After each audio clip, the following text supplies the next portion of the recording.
Hi, welcome to Fireground Strategies on Fire Engineering Talk Radio with my partner, Deputy Chief Anthony Avillo, and I'm Jim Duffy, retired Battalion Chief from Wallingford. July. Oh, it seems like this years are flying by faster and faster as I get older. And maybe that's true. I don't know. Every year is getting shorter. It seems to be. And it seems to be getting hotter. No matter what they say about climate change, I don't know if it's our fault, but it definitely seems to be getting hotter. And not so hot. The humidity is just God, it's been horrible here. This morning it was 92% humidity. That's like it's raining almost. The air is so thick. I was in Dallas. Jacob? I'm sorry. I was in Dallas a few weeks ago, and the weather was hotter here in New Jersey than it was in Dallas, which I was like, oh my God, things are bad. Crazy. But you're right. The humidity, 88, 90% humidity, and the sun is so hot. In the shade, it's bad in the shade. In the sun, it's just brutal. I agree with you. But it's nuts. But that leads me to the first thing I want to talk about. You and I, back in December, did a show dedicated to working in cold weather. And I know a large percentage of this country doesn't work in cold weather, but how that inhibits your working ability. Your hands don't work right. Your brain doesn't work right. But the same is true with the heat. I've been working in my yard a lot. I haven't had to put turnout gear on. It's one of the days that I was really happy to be retired when it was, 100 degrees with 80% humidity left 2 weeks ago. It was awful. And I just think of the guys working, they're wearing turnout gear. And yes, it's going to protect you from fire, but we all know it doesn't let your core body temperature cool down.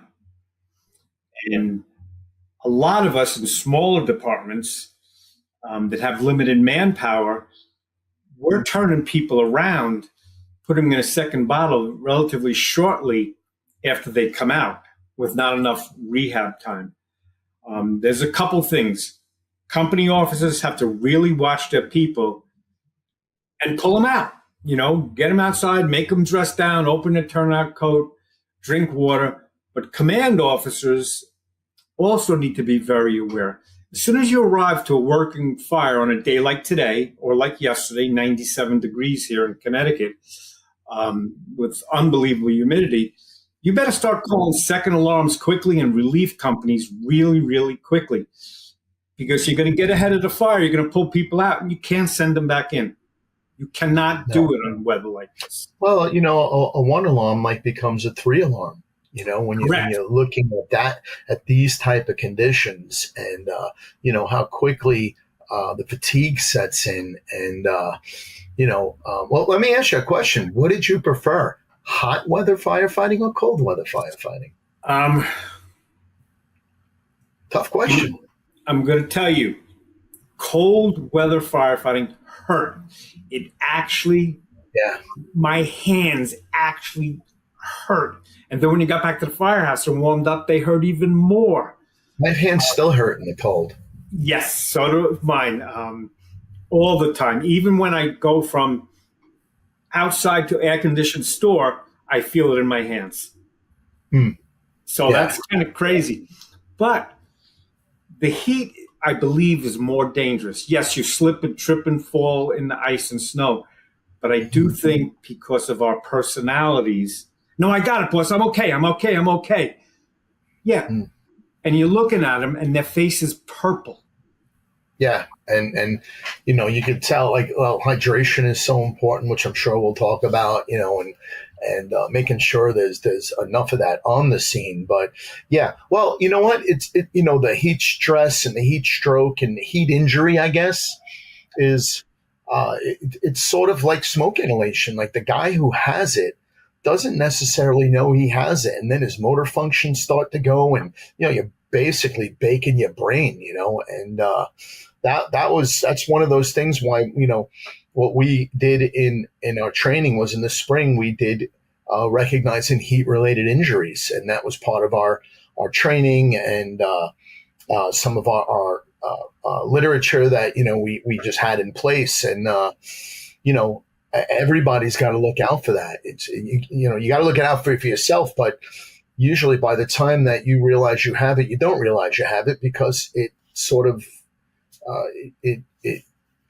it screws up your head, and then all of a sudden you start to, you're not thinking straight, and maybe you're not walking straight, and all of a sudden down you go. Yeah. It's tremendous strain on your cardiovascular system as well.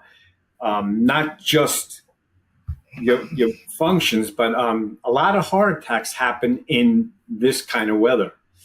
Your heart's trying to pump to get the heat out, but your turnout coat's not letting the heat out. It's all being held in. Your core temperature's going up. The core temperature, the blood that's going to your brain is going up. Stress on your kidneys. We drink water. There it is. There it is. We drink water at the scene. We have, we carry water on the rigs and drink. But what you need to do is preload too. While you're in the firehouse, not going to calls, you need to drink on days like this. Even if you just go to an automatic alarm and you have to walk up 3 flights of stairs in turnout gear. Yeah. Your body temperature is going up. Your turnout gear is also getting saturated with your sweat, which creates it more of an issue. And you get that feedback coming back. The heat's coming back from your turnout gear into your body.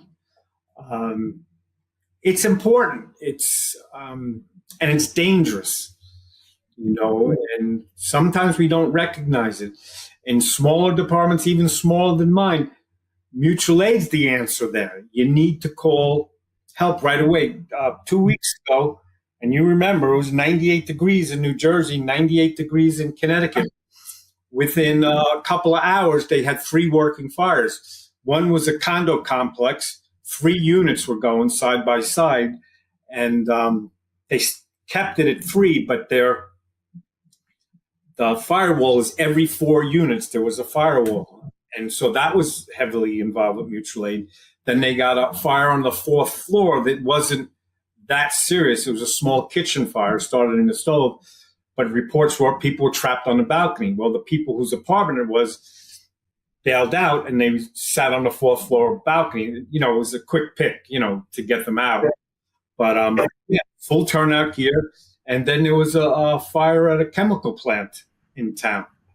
So where was this? All in Wallingford? All in Wallingford. It was in the chemical plant fire was later in the same 24-hour. It was 7 hours later, actually.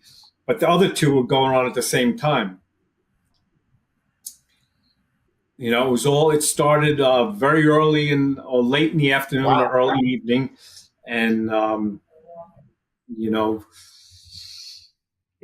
that first one in the condo complex was a bear. They had 2 mutual aid ladders there along with Wallingford's ladders. Lots of manpower and lots of heat. Lots of heat. And, how do you recover from that? Yes, there's callback personnel, but how long does it take to call back personnel? Right. They actually had mutual aid from New Haven coming in. They never went to work, but New Haven. How far away is that? 20 minutes, maybe a little more. I didn't think Wallingford and New Haven were that close. Well, it's not really close, but on I-91 with licensed siren, it's you can get the book. That's the level 1 trauma center. So when we worked in Wallingford, that's where our level 1 traumas would go: strokes, cardiac arrest if they needed catheterization, emergency catheterization, would go to Yale or Hartford Hospital, which is a little further away, but in the opposite direction. Wallingford's like in between the 2. But yeah, go ahead. No, I was just thinking, why don't we break this down to departmental responsibility for this, command responsibility, company office responsibility, and personal responsibility? Yeah, I agree. I'm just thinking we could just brainstorm that. I think it's absolutely perfect to go with. I think there should be policies. Yes, we have rehab policies. We've had them for years. Most of us, and I'm going to say including my department, did not follow them. Mm. You know, when people come out, have them get out of the turnout coat, you know, sit down, drink some water, mist them. That's a policy. But when do we set that up, and who sets that up? That's part of the problem. Right. Well, let's policy definitely. Let's go back to, what about equipment? What equipment do you have? We have the misty fence, and I'm not saying like Jim Duffy or Anthony. The departments have that stuff. Do you guys have it? They do now. When I first started work, that it didn't even exist. Yeah, we didn't have it when I was there. I think they have it, or just we're getting it. We had a thing called a rack unit, rehab and care. It was a bus. I think they bought it for $1, and they ripped some of the seats out. They put a big awning on it, and all the equipment in it was based on, like, you know, they had misters. They had those chairs where you put your arms in it, and it's got it's got the ice slurry, the cooling chairs. They had that, but I think also, you know, part of your protocol has to be EMS, you know, vitals and observations and things like that. You know, I think that has to be, you know, like a definite part of that. You know, it's almost, you know, you have to sort of respond to levels of EMS, one for any civilians and one for the firefighters. You know, yes. I'm thinking, you know, yes. And firefighters. You can have a triage unit, like, you know, and call in another transport unit, you know, because Wallingford has 3 ambulances. Mm-hmm. They get used up pretty quickly in an incident like that doing the rehab. Then you're going to have to call mutual aid ambulances or private ambulances in to handle the emergency ones in case a firefighter goes. And actually, that condo fire we were talking about, 3 firefighters had to be treated, all heat related. But it's, again, how do we ensure, and I've had arguments with officers, you're done, stop. Mm-hmm. And no, I'm good. And, you know, they all want to be involved. Yes, you're an officer, you're important. You need to sit down, because if you drop, you're no use to me. Right. And you know, and it's worse if you drop inside the building. Yes. You know, and then I was thinking about something now. I'm trying to. Oh, what about tents? Do you guys have tents? What about tent at the command post? Yes. Well, they're it's not at the command post for an incident like that, but we have those pop-up tents, almost like you put over your picnic table, like 12 by 12. Yeah, that's fine. Yep. They're not. I don't think I've ever used one at a command post, but they've been set up in the rehab areas. But again, that's so after the fact. Initially in the operations, we're still trying to stretch lines, raise ladders. You know, again, my department's not that big. You know, there's 20 people on duty, if that. You know what I mean? And it takes time to get it going. But you know what? Command needs to be aware, but more importantly, the company officer needs to be aware. He was just inside the building. I'm outside on the street. Yeah, I'm hot and uncomfortable. But the guys who are inside, they can hear their pulse in their ears because they're so hot and so overworked. They know how they feel. They're responsible to take care of their crews. Their crew should not be dropping from the heat. Don't get me wrong. It happens every day. It happens every day, but we need to be aware of it. We need to pay attention and prevent. Well, the New Jersey Division of Fire Safety standard is a 15-minute rest period after 2 bottles. That's the standard. I don't know if that's an NFPA standard. I don't know where they got that. Maybe is that NFPA 1500? It probably is. Yeah.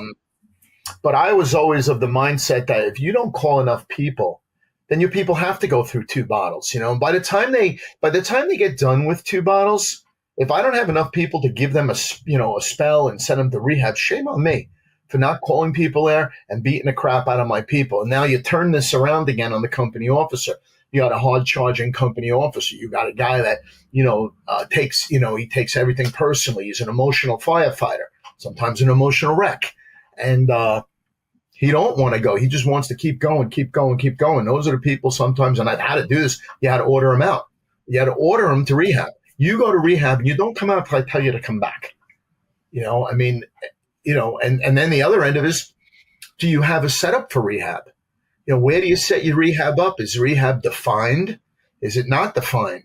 Is it in 7 different places? So when you need to find the people, you can't find them, and you need extra people, you can't bring them back. And again, I think it also goes back to the company officer that, like for me, I was always sort of, if I don't have enough people at a bigger incident, and I can't give you, 25 minutes or something after 2 bottles, shame on me. 15 might not be enough. I don't think 15 is enough. I think 25, but if we're coming near a half hour, I think you need to be back. That's plenty of time. But that's have enough people. But here's the thing. Last week when it was 98 degrees with the humidity high in the 80s, is 2 bottles too much? It could be. 1 bottle could be, maybe it's set up where, okay, when it's this amount of temperature and or this amount of humidity, it's 1 bottle. But 1 bottle's tough because when your mutual aid's coming in, by the time the 1 bottle's done, mutual aid's not there yet. So, Correct. You have an active fire, you have people need to be rescued, you have exposures that need to be checked, and, all these things, how do you, where do you separate? Like, I guess you can't, the life safety issue, but the life safety of us too, it's a tough call, man. Yeah. And what happens is you start making decisions based on emotion. I can remember one incident, actually one of my hardest charging lieutenants, he was on the ladder truck and he looked at me and I said, I need you to go in one more time. And he looks at me like, Chief, we just can't do it. And emotionally, I want to say, we almost got it. If we let it go back out now before we get more help, we're going to lose it. This is what I'm thinking in my mind. But you know what? He's pleading with me not to send him back in. One of my hardest working bosses. Yeah. Well, sometimes the guys that are not so emotional and sometimes they're smart, they're thinking in a couple of different directions. And, I think that's important. They're smart. They're smart. I think you need to have, policy in place. I think you need to have some very set procedures as to and I know, I remember that there was a certain procedure or policy, and I don't know if it was an EMS policy, that when they evaluated a guy, if his blood pressure didn't come down after this much, if his pulse didn't come down, if his oxygen, just remember, because I remember one of the captains, his blood pressure was still high after a certain amount of time, and he wanted to go back in, and they were saying, you shouldn't let him back in the building, So I said, look, you're not going back in. Matter of fact, right now, you're in timeout, brother. You're in timeout. I may relieve you based on what they tell me, and I know you don't like it, and you want, I get it. I understand. You're a hard charger. You're one of my best guys. You're a go-to guy. But you know what? I got to protect you. Sometimes from who? Yourself. Yeah. Right? Connecticut Fire Academy actually has a chart, and I forgot all about it till we got this deep into the conversation. That has the wind chill temperatures. It has all the cold injuries. Yeah. It's in blue, and on the other side, in red, it's a laminated card, and I'll send it to you. It's the heat index, I think. Say again. Right, it's a heat index. It has the heat index, the signs and symptoms of heat-related injury, all that stuff. It has, and originally started to have it on the training ground. But it belongs on the training ground as a place where you got recruits. They're out there for an 8-hour day. They go PT in the morning, then they throw ladders, then they have breakfast, and then they, so you put them outside, because the Connecticut Fire Academy, they work They go home on weekends. Yeah, yeah, it's a little different than a lot of other places. So It's they're very there intense. 24 hours a day. They have bunks there, and once you get towards the end of the semester, I'll call it, for lack of a better word, they start doing night calls, and I think that's terrific. Certain crews are signed, certain crews are not, but they started watching that. Now, I firmly believe it should be on the Fireground, and I had it in my command car. It should have been on my dashboard, not buried in all the books in the back. Oh, and then you also have the urine chart, right? The P chart over the urinal or wherever it happens to be, and they say, "What color are you?" Yep. In fact, it's funny because this morning before I went out, and it's really humid here today. It was good. It was like really really light yellow, like almost whitish, and I went I'm out. happy to hear that. Yeah, I went out. I guess I drank enough water this morning. I don't know. I went out. I walked 4 miles in the heat, and I did my push-up regimen and all that. I came back. As soon as I came back, I used the bathroom, and it was a lot darker than it was before I went out. So that's how I'm drinking water now. But yeah, like I think departments like we had that, and I don't know if we had that cold weather preparation SOP. I don't think we had a hot weather preparation SOP. I don't think. I'm not 100% sure. You've been retired too long, buddy. You need to go back and do a working on it when I left. I don't know, but I have copies of all their SOPs. They sent me everything. I wrote a lot of them. Just for reference points and things like that. But the other thing we had was we would track the rehab, which requires just like tracking your personnel. You have your command board, and then we would have a rehab board, and the rehab board had a clock on it, and you would track the rehab. And trying to remember exactly how it went, but I came up with something, and I looked at it. Now, let me see if I can share my screen here. While you're looking, bottom line for people listening here, it's important. Leaders have to pay attention. You have to pay attention yourself. You know how you feel. You worked in your yard all day yesterday, or you were at the beach all day yesterday, and you're not as strong as you usually are. You're working, and you're starting to feel a little weak and a little oozy. You need to tell your officer, and you tell them, it's not a medical emergency unless you feel it's a medical emergency. Go get your blood pressure checked. Like you said, look at your pee, take your pulse. Are you ready to go back to work? Yes or no? Do you need to go to the hospital, evaluate? The EMS personnel are going to decide that.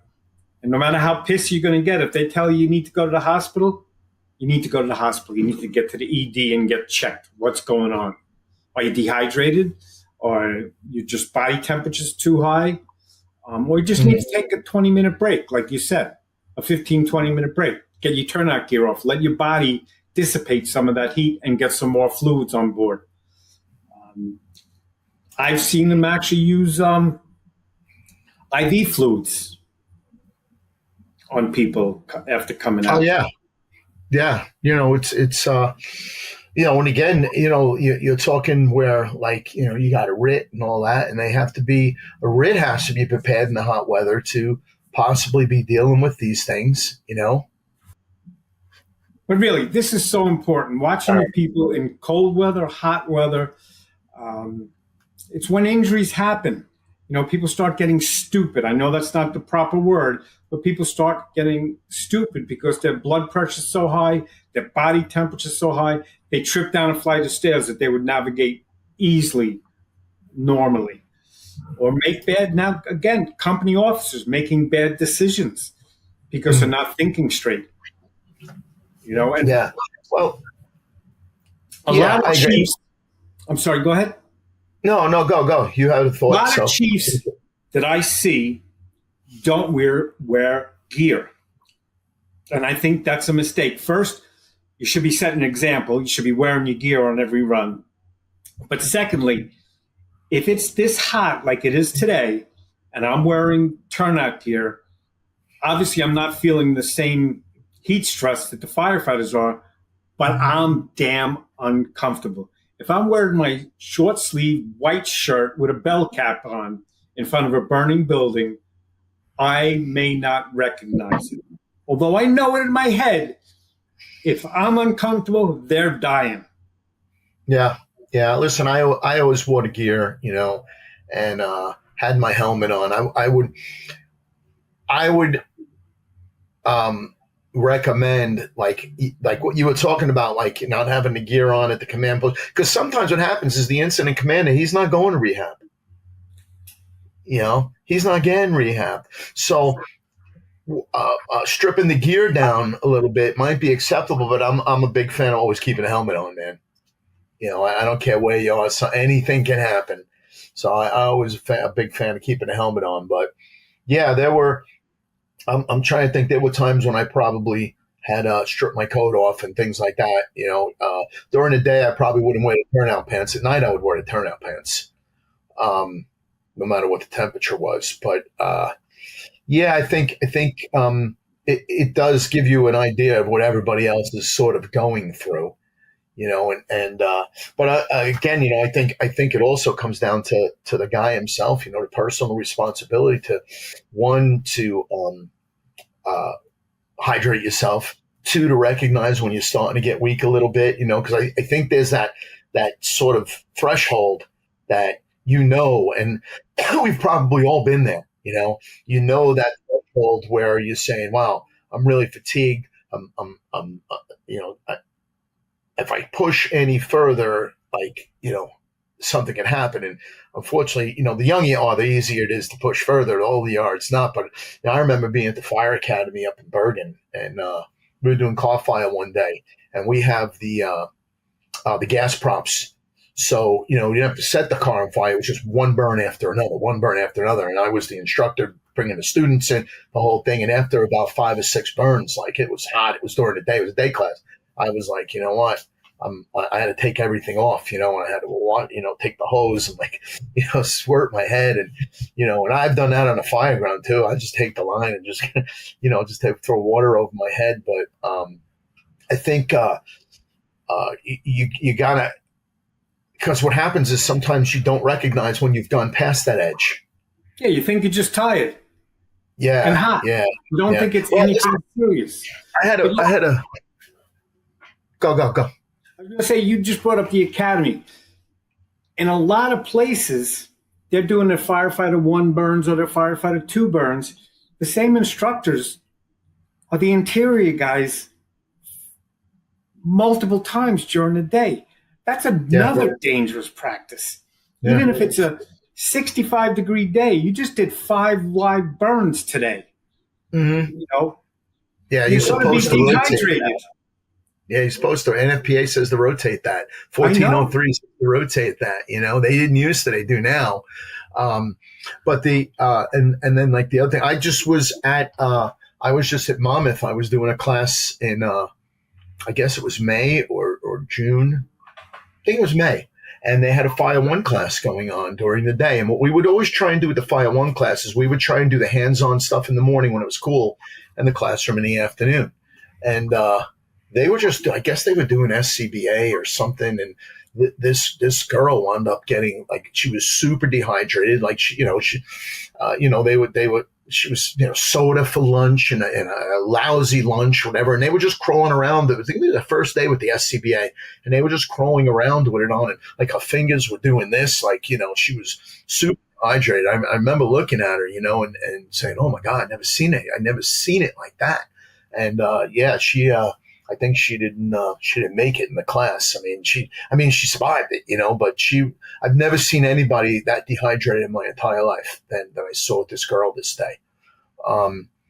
But yeah, you have to recognize that, and your officers have to be smart enough to recognize it, or to train people, to make sure that we're all taking care. Hey, listen, today, it's really hot, so we got to look out for each other. If one of us is feeling bad, feeling fatigued and overheated, then the others, you're doing the same thing. But then again, you start talking about physical fitness. You're talking about mass confidence. You're talking about a lot of other things that come into play, and you got to know your body, but you also have to know your limitations. Right, and you have to check your ego. Here's what we're very ego driven in the fire service. Some of it to an extreme where it drives me crazy, but that's a different thing. But on the Fireground, we're at a job. We want to get it done. Mm-hmm.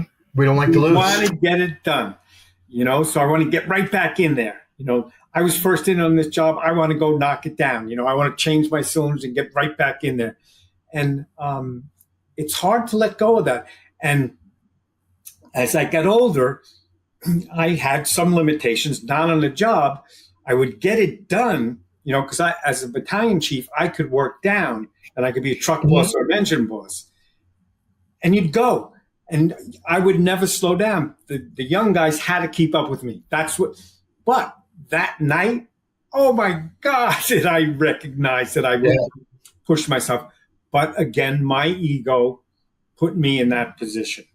Mm-hmm. You know what I mean? Yeah. I didn't slow down because, I've been in the car for a lot of years, but I got the opportunity to go to a work and fire on a ladder truck. Holy shit, Yeah. We're the minority in this country that a battalion chief could work down on occasion. If they couldn't get a company officer to come in on overtime and my numbers were low enough on the list, guess who was working the truck that day? Or the engine. Well, our battalion chiefs are geared up and they're SCBA'd up and they're going into buildings and going on roofs. No, I understand that. Division commanders, not necessarily doing the same work, although, I won't deny. Like a New York City company officer, flashlight and a radio. Yeah, I won't deny that I haven't operated a saw as a battalion chief on a roof. When the guys were, they were tired, it was hot, they were tired, and said, give me the saw. And then I'll call for another company and I'll take the saw, I won't deny I never did that, and on the interior too, I may have pulled some ceilings, or just maybe showed them, hey, look, give me that pike pole, all right, this is how you do it. This is the way it goes, the egress back and, punctuated a little, perforated a little, that kind of stuff. But, but as a battalion, you're still it's still the same, you're not working down, but you're still feeling that task level. I agree. And like in New York City, they have what they call the 1075 chief. Him and his aide go up, they go to the fire floor. They're not supposed to be touching tools and they won't be touching tools. But they got to be in gear. I have a funny story to tell you. There's this guy, Lou, and I may have told you this before. Now, Lou was probably there a couple of years, but he only knew me in the car. So I was on overtime on his company, and I was the truck boss. And we had a basement fire in an apartment building, and it wasn't real snotty. It was in the laundry room. It was a hot day, a good stretch. We dirtied up our tools. We had to cut some stuff up. So we're back at the firehouse cleaning up. He looks at me and goes, you really do know what you're doing. I looked at him, how the hell do you think I got to this position? But he never saw me work before. You know what I mean? Right, so right. That's an advantage to being able to do that because your firefighters see that you can do the job. Mm-hmm. And you That's important. Not just the guy who talks on the radio and tells you what to do. Mm-hmm. Yeah, you got to be able to do that. You have to have some money in the bank, even if they've never seen you do it. The people around you that have seen you do it, your company officers, and even the senior firefighter said, "Listen, this guy, he knows what he's doing. Yeah, he walks the walk because he was able to talk the talk. He talks the talk because he was able to walk the walk." Yes, but it's not the same as seeing you go to work. No, definitely not. Definitely not. I got a great picture of me on the aerial doing a surveillance of a roof of a building, watching these guys work, and Ron Jeffers snapped the picture, and it's me up there on the always aerial. There, isn't he? Yes, he's the eye in the sky. He's always there. Yeah, I wish I could bring that slide up, but well, I can explain it a little bit. So with rehab, we have this. It's a form, and it like if a company, let's say at 1 o'clock, I sent a company into rehab, so it would say engine one, 1 o'clock, and then the next column would say notify. We notify them at 1:20 that at 1:25 they have to be back, right? So that all gets checked off. Like, all right, in at 1300, check. All right, notify 13. As soon as they're in 1300, the guy running that board, which is usually the RIT officer actually, he would put 1320 in, and the clock on the top, when it hit 1320, they notify him. You're due back at the command post in 5 minutes. Check that off. At 1325, once they came back, check them off, and then check complete. Now, is that guy a gate? But is that guy a gatekeeper to make sure they take their turnout gear off and keep their turnout gear off and drink water?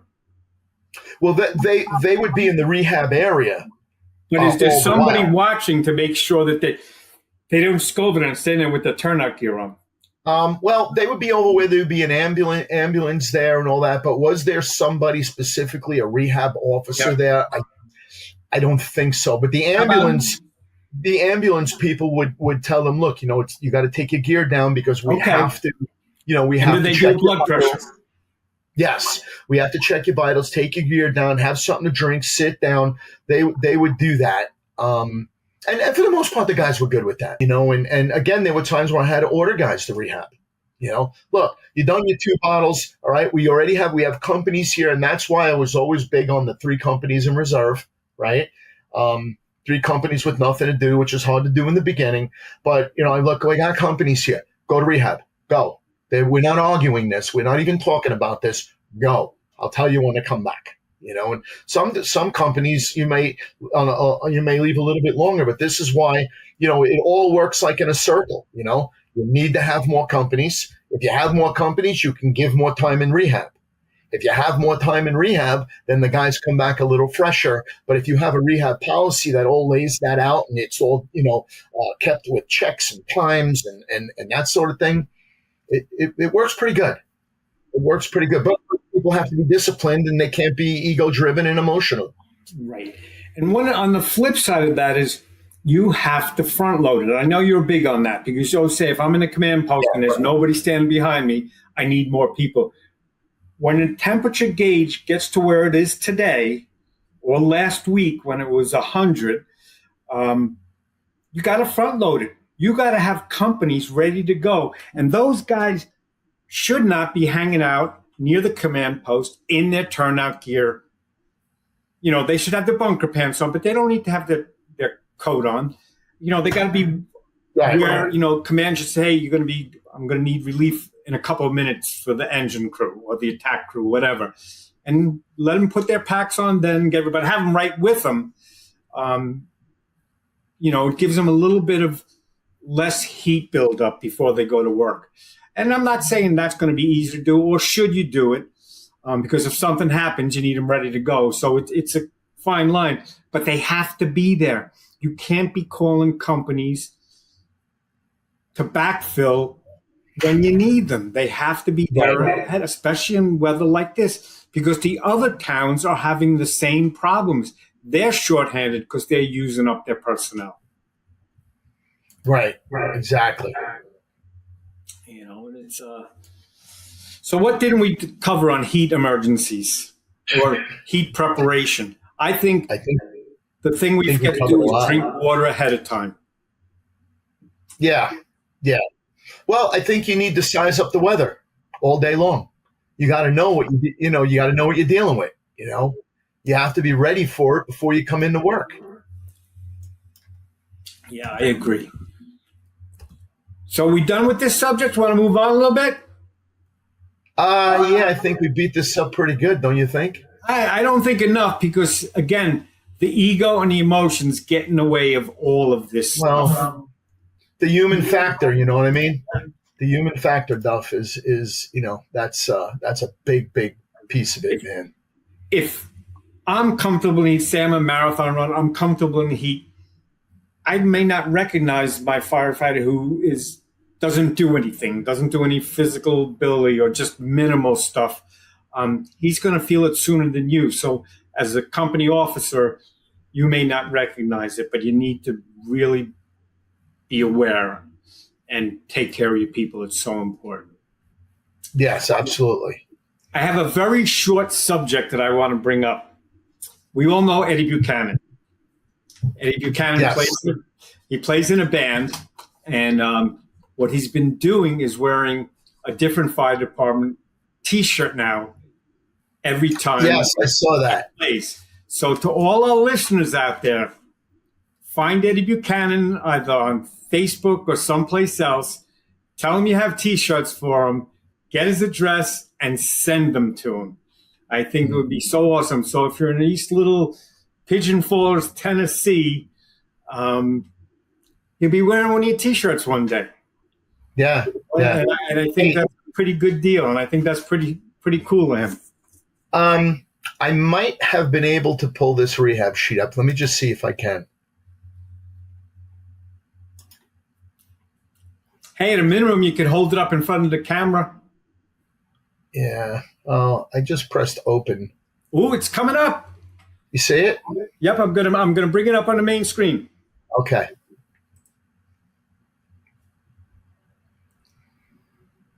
Can we do that? It's on the screen now. Really? Yeah. I don't see it. Oh, there it is. Look at that. Okay. So this is, I don't think this is exactly what we used, but I put this in a class and I remembered that it was something similar to this, And so here was the location, the rehab. The clock was up here.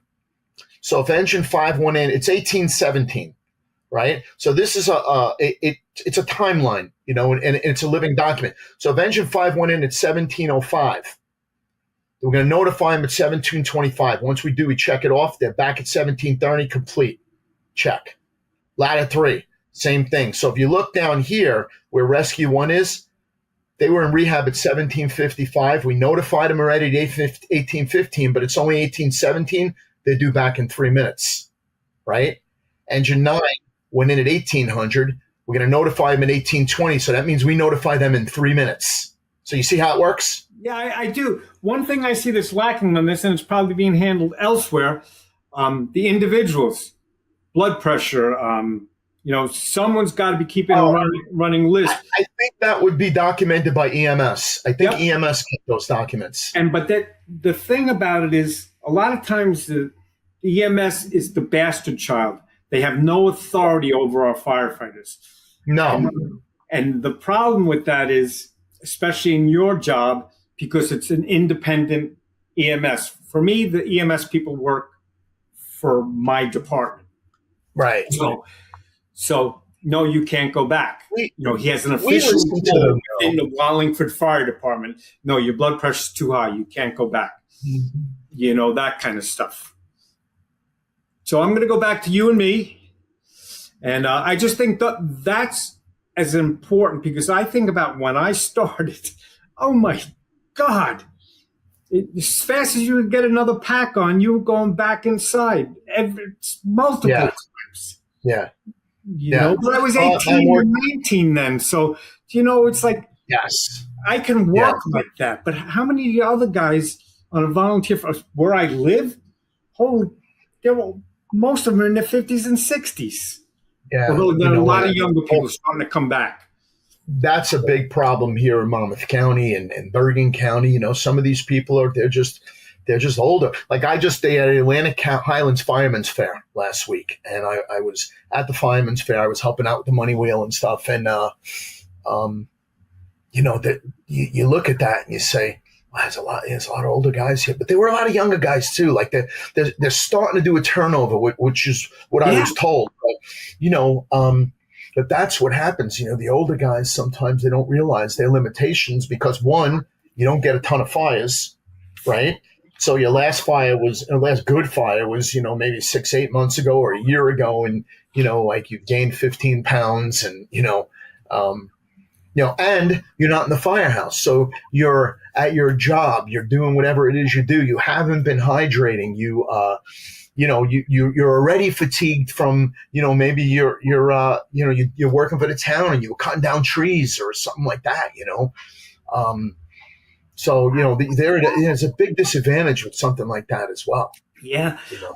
Where I vacation in the Adirondacks every year, it's in a little town called Blue Mountain Lake. I think the youngest person on that volunteer fire department is 59 years old. The average age is like 64.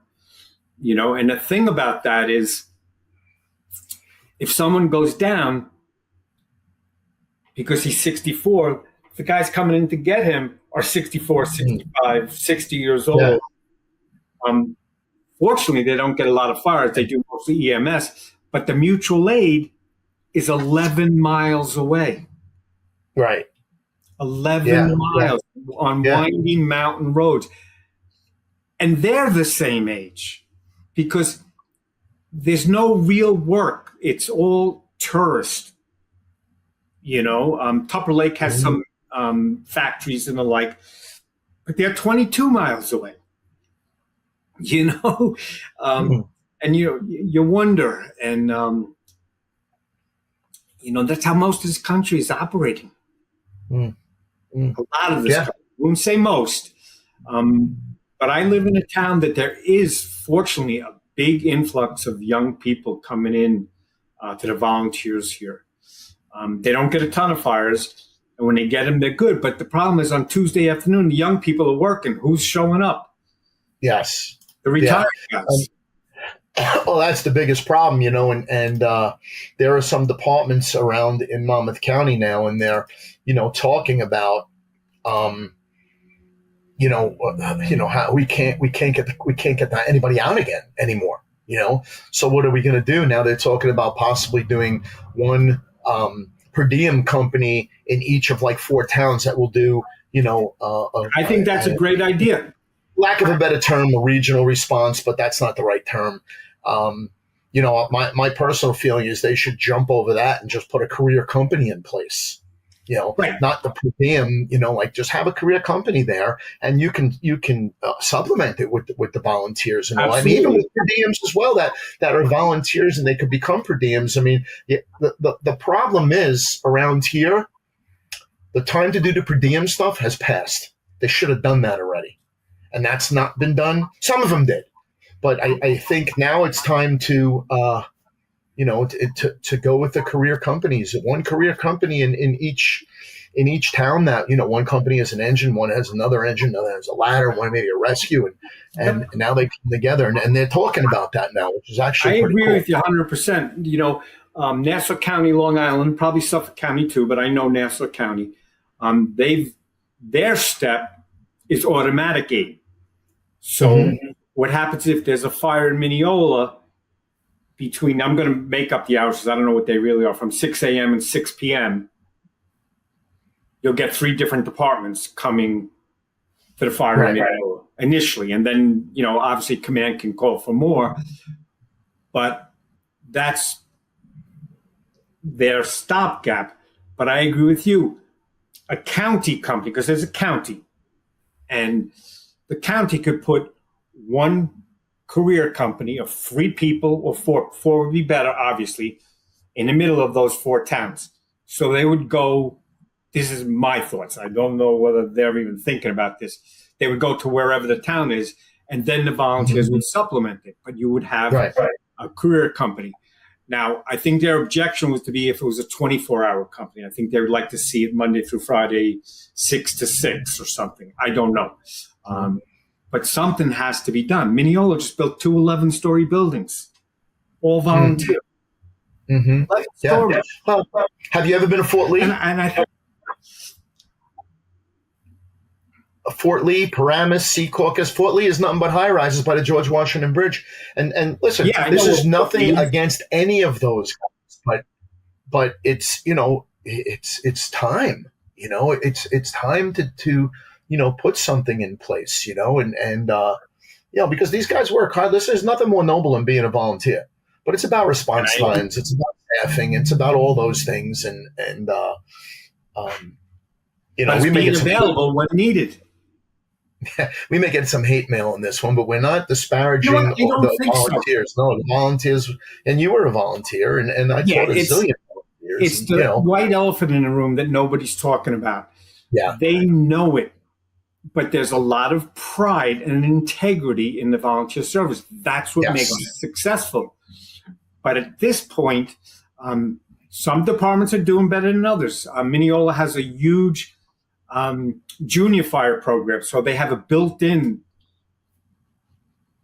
recruitment. A lot of them come. Yeah, there are a lot of departments in Monmouth County have that as well. And the problem is, though, Monday through Friday, there's not enough people. Yeah. So you have to do the automatic aid, and it's been working. But again, until it doesn't. Yeah, as robust as it may be, you're right. And the times these kids are in school, the older people are working. It's the solution. And then somebody calls and they're trapped in their house, and they go third call for a structure fire, and that doesn't happen there. I've never heard third call for that, but you hear it all the time for third call for a heart attack.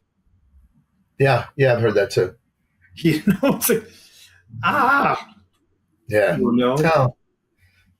What do you listen? You have people volunteering out there, and they're the most noble thing you can do. But as far as taking care of the citizens properly, especially in these places that are starting to build and they're becoming bedroom communities where everybody's gone during the day. Whereas years ago they weren't that way. Nope. It's and from Fort Lee to Paramus to friggin' Middletown. Oh my God, Fort Lee is so densely populated. I think about that being totally volunteers, just mind-boggling. Yeah. Not that there's anything, like you said, there's nothing wrong with volunteers, but the clock is ticking. Mm-hmm. How long does it take you to get out? Yeah. Where are they coming from? Mm-hmm. Where's your next company coming from? Right. All that. And how many people are coming? So it's coming from the next town. How many people are you getting? So you have the old guy driving and two 18-year-olds who've never been in a real fire before on that rig coming. Mm-hmm. And one of them's in the seat. Right. Yeah. Exactly. Yeah, it's tough. It's a reality for a lot of departments. And for a lot of departments, like for me, mutual aid for me was usually pretty quick. Even before regionalization, it was really quick. And now you look at other departments, and mutual aid is coming from 45 minutes away. And some departments, even their second alarm companies are coming from like 20 minutes away. And that's the same department, like a county department, Yeah, it's so funny. I was in Syracuse with Jack Murphy, John Lewis, and Moran, and we're having dinner. We're sitting talking about how did you guys meet? And it got into that whole mutual aid thing where they all come from. Yeah. John Lewis and Bobby Moran and Murphy. Yeah, Nasta and Murphy, all those guys. They all were having that came from those Bergen County towns. It was wild. The conversation was so much fun, Yeah, no, good guys. Good guys. We haven't had Jack on, though, have we? We had him on with we had him on, Tracy. We had him with Jerry. Okay, we had him with Jerry Tracy. But we can bring him on board. But you know what? Then it'll be another New Jersey show with all these guys from New Jersey. Well, when are we going to do a Connecticut show? Either next month or the month after. We'll see which one works out better. The Jersey guys. Let's get. Well, PJ has his own show, right? Yes. That's why I've never asked him. Frank Ritchie, you can get those guys on. Yeah, they have their own show, but they want to do politics stuff. I don't want to talk politics. Yeah, that's what I'm saying. Let's talk fire. Let's talk fire. Just did Frank Ritchie forget about fire? Probably not. He's fire and brimstone. But anyway, look at where we are, 56 minutes, and we thought we were going to spend 10 minutes on that topic.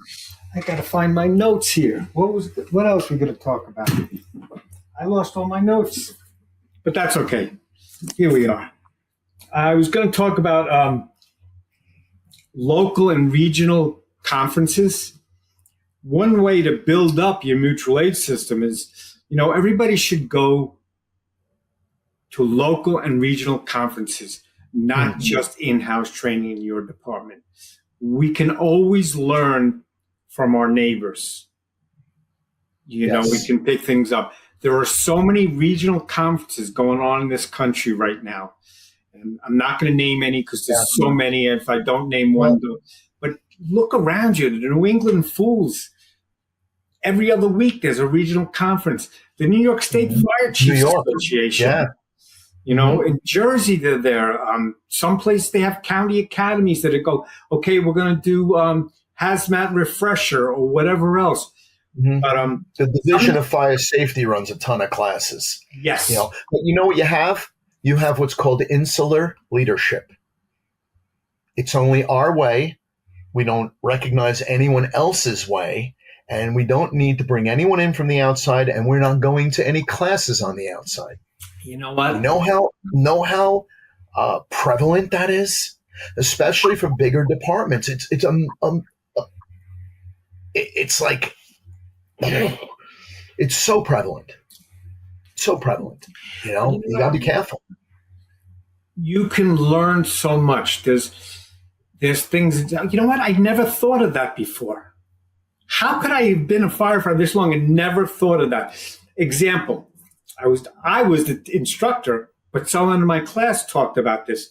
So when you have smaller companies, and Wallingford, for example, we have one truck company, and they're assigned in a private dwelling fire or apartment building fire, they're assigned search. So what we do, but I learned it from a kid in my class. And I wouldn't say a kid, he was probably 20, but so they go there. The company officer holds a tick in a private dwelling fire. So the bedrooms are really small. So it's 2:00 in the morning. The officer stays in the hallway with the tick, watches his firefighter search. Firefighter searches the room, checks everything, comes out. They meet in the hallway. The officer gives the tick to the firefighter. The next room, the firefighter holds the tick, and the officer searches that second room.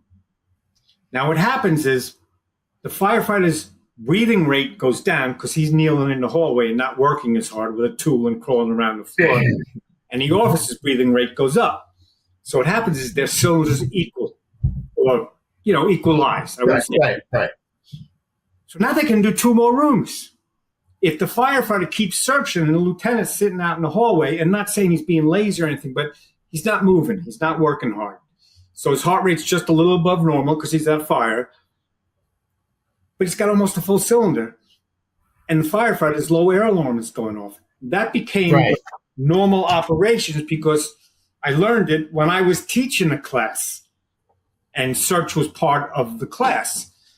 And I think that's just such a great idea. And it makes so much sense. In small departments with small companies, what's your limiting factor? People.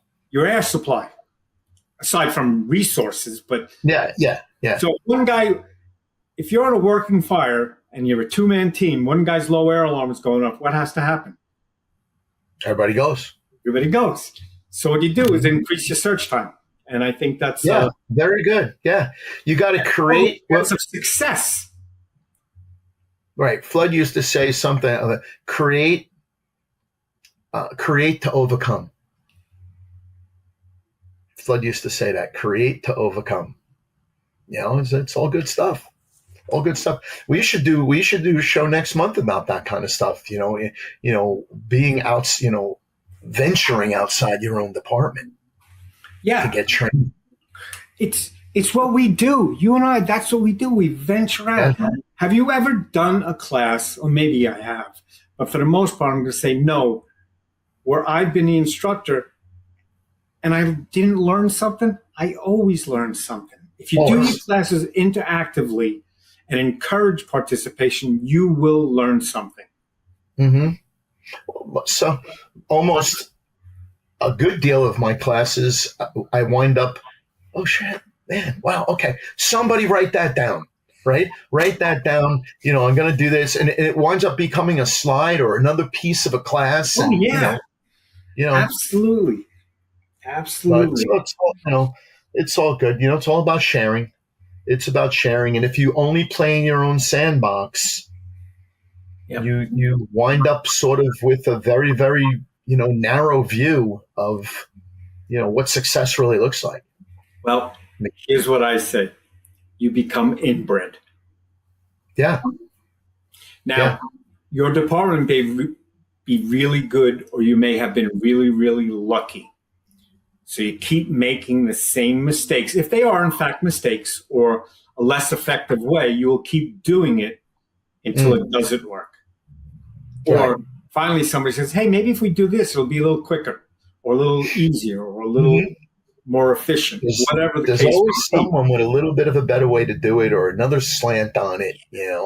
But I Yeah. mean, we could talk a whole class on this, a whole show on this. It's all good stuff, all real good stuff. Might have to Well, research that a little bit. everybody out there, please keep cool. Train, train, train, and then train again. I was going to talk about Swiftwater Rescue the first time I was involved when we had no training, but because we're the fire department, we were going to do it. And we did some stupid things until we got training.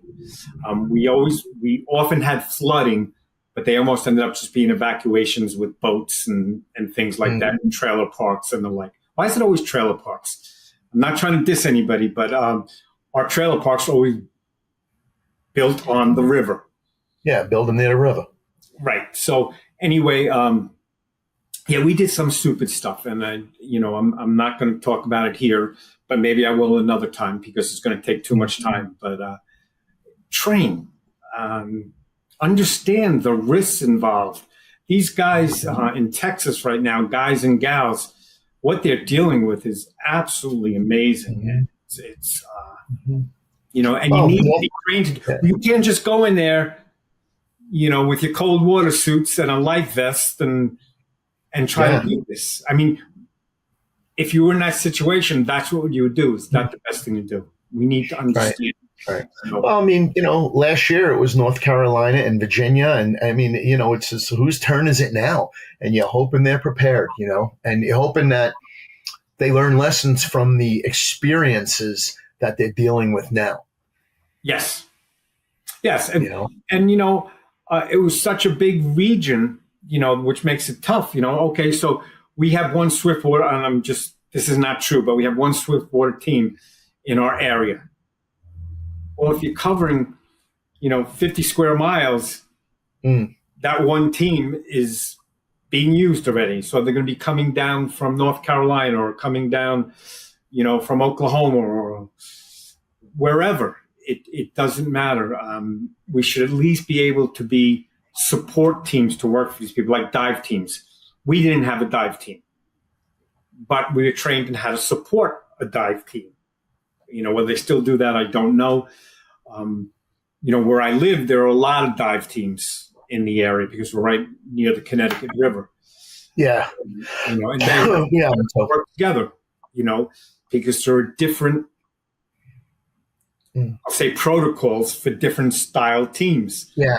Yeah. Well, we don't have a dive team. We have a Marine unit. There's a Marine task force. Yeah. But a couple of the departments do have dive teams around in the task force. Right down, it's probably to the water, it's a mile, but it's a half a mile to the parking area where the lake is. And I'm not going to say rescue, there's a recovery every summer there. Every summer there is. It's an unprotected, unguarded, beautiful, beautiful spot. But what happens is people who never learn to swim, and I'm going to say inner city kids, not because of any other reason, but they never learned to swim. I grew up on Long Island. I learned to swim before I was 5. But someone sits there, has a few beers on the shore of the lake. I can swim across this. It's not a long swim. Yeah, well, it's 70 feet. It's 70 feet deep. And it ends up, by the time the dive team gets there, it's always a recovery. But anyway, whatever you might be exposed to, you should be training for. Weather events, collapses. Yes, you may not be an urban search and rescue team, but understand the basics of shoring and cribbing and that kind of stuff. Well, you have to have an imagination, and imagination will force you or lead you to some potential solutions, which may not necessarily even be your department. It may, it's just looking outside your sandbox, but, if you don't have an imagination, you will get caught behind the 8 ball every time. What can possibly happen here? Anything could happen. Yeah, anything and everything. So, yep. Well, brother, all good. We beat them up today. Your attention span. We spent a lot of time on the heat stuff, but that's okay. It's all good. The temperatures this year all across the country. St. Louis, it was 100 degrees yesterday or the day before. It was 100 degrees here in New Jersey and Connecticut and Long Island 3 days ago. And I'm not talking heat indices. I'm talking about real temperatures. Yeah. So it's all important. And those of you who do EMS, be aware elderly people don't, when I say elderly, older than me, but they're sitting in their house with windows closed, no air conditioning on, and they're wearing sweaters. And you get called for, unresponsive. Well, you know what? They're dehydrated. Those kind of things are happening, so be prepared and take care of yourself this summer. If you're going on vacation, you might be the one doing a rescue at the beach or something. You never know. So be careful, be prepared, take care of yourself, hydrate, and absolutely have fun. It's summertime. Yeah. Boat ready? Yeah. It's back in the water? It's back in the water. Cool. Yeah, absolutely. When are you going to come down here and go on it? That's why I was asking. I don't want to come and see you. I want to go on your boat. You want to go on a boat? All right. Well, we got to figure. You got to go to Arthur Avenue too. Where? So, Arthur Avenue. Oh, that's absolutely. You know it's what? Halfway. I think we should wait till it gets a little cooler, though. We could sit outside on the sidewalk. Yes. Yeah, we definitely want to go. Definitely want to meet you guys there. Okay. Cool. Yeah, we'll figure out a day for the boat. Yeah, Maureen's at her mom's today. She's down on Long Island. It's hotter than hell there, but you know what? Yeah. She's with her mom. Lee takes off a lot of Mondays, so maybe like a Monday, which is, we'll come down, we'll do the boat, we'll dock and dine, man. There you go. All good. And where's your boat kept? Mark will probably cut this out of the thing if we're still recording. But. Probably not, because there's more people like you with boats than there isn't in the fire service. Yeah, probably. Yeah. What were you saying? Where what? I was going to say there are more people like you than not in the fire service. There's boats all over the country that firefighters have. Yeah. They have a lot of spare time. Exactly. But anyway, thank you so much. I had a great day. Yeah, me too, man. Thank you for tuning in. Yeah, and thanks for Fire Engineering. Yep, stay safe and, subscribe to Fire Engineering. A lot of information there. Mm-hmm. Stay cool. Stay cool and stay safe. See you, brother. Ringo Starr, 85.